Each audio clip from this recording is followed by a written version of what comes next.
This video is a little different. I had an emergency that came up, so I didn't get a chance to let you see me cut up the vegetables, the root vegetables that go into this stew. So what I did is I put pictures of it so that you could see it and know what you needed to do.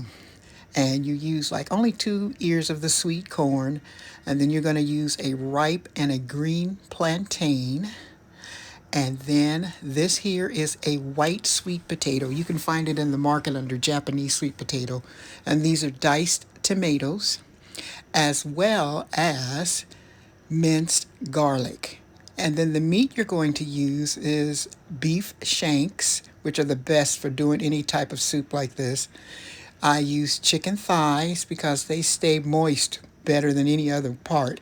And then this is just like pork ribs that are cut up. Okay, so let's get started. So what I'm doing here is I'm sauteing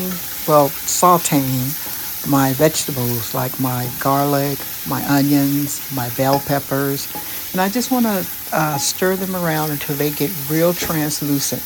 You're going to want to use a big pot because you're going to need room to cook meat in this pot as well as other things. Okay, so what you're going to do after you get your vegetables cooked nice and translucent, you're going to take them out of your pot and put them in a separate dish because you're going to cook your meat separately. Well, you're going to have to brown your meat separately from your vegetables. So that's what you're going to do. You're going to take out your vegetables and put them in a container and just set them to the side.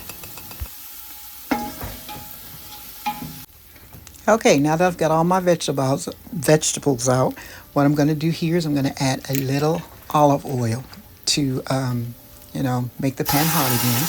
And then I'm going to put in my chicken thighs so that I could get them to start it to brown.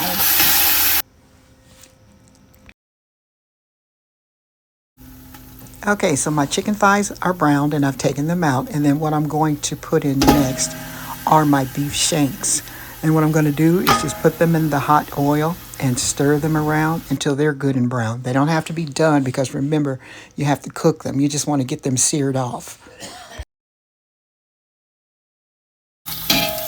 Okay, so the last meat to brown is going to be my pork ribs. And these are just like the big ribs. I found them in the store and they were like cut in half. So that's all they are. And you're just going to take them and brown them like you did your other meats.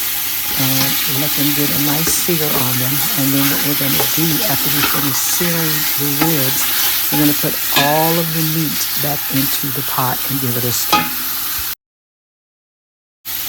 Okay, so at this point my ribs are pretty browned, and what I'm going to do is go ahead and put all of my meat that I had already seared to the side. I'm going to put it all back in.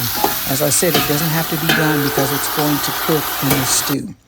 So at this point, I'm going to go ahead and add my vegetables that I sauteed in. Remember, our garlic, bell peppers, and onions. And I'm just going to stir them around. And to that, I'm going to add my diced tomatoes. Okay, so what I'm doing is I'm giving them a stir so that I can get them all blended together. So after doing that, I'm going to add water to the pot. And what I'm adding is just enough water to cover the ingredients so that it can cook really good.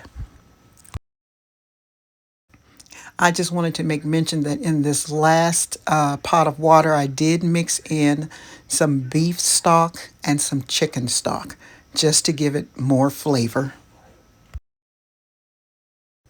Okay, so now that I've got my water in and everything, I'm going to put the top on and I'm going to put this on the back burner. I'm going to let it cook for an hour or more until the meat is tender. After the meat was cooked, I added my root vegetables that I cut up, and there you are, the Cuban soup. It's pronounced Ajiaco, and it's a very, very good stew. It will make you feel good. Give it a try. Thanks for coming with me on this exploration of Ajiaco stew. Give it a try. You'll be glad you did.